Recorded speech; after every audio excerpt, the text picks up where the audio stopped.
Welcome to the last breakfast. Please enjoy the video.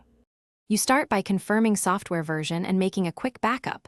Once that's done, open Settings and go straight to Display. You want to check color profiles, night mode, blue light filters, and accessibility color inversion or tint options. Make sure auto brightness is off while testing and note the exact problem: shifted hue, green tint, or washed whites.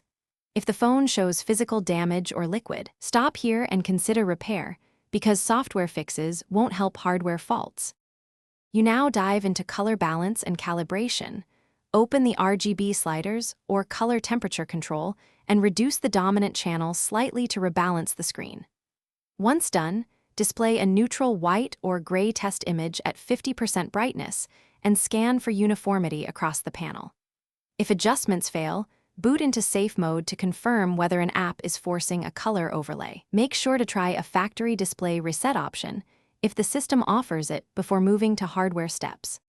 You finish by checking hardware with care.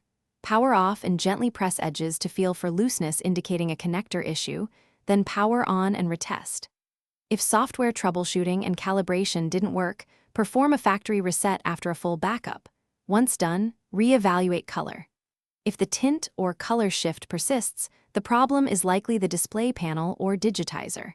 Make sure to contact an authorized repair service for a panel replacement. Troubleshooting tip: if colors flicker, record a video. Intermittent issues point to loose cables. Thanks for watching. If this was helpful, leave a like and consider subscribing. See you next time.